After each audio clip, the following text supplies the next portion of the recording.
Hello, magluto ko og ampalaya na pod. Another ampalaya.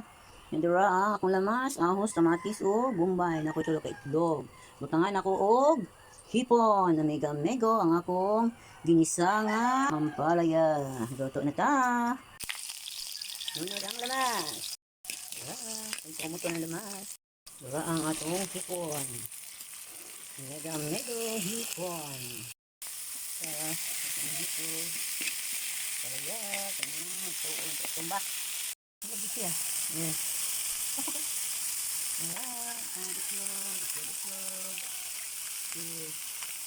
Diba? Patabok itlog, atong sako, lamigang nero. Huyo-huyo. Kung next, lamigang nero. The wrong palaya with egg and hipon. Luto na mega mego. Palaya with egg and hipon. Yummy, mga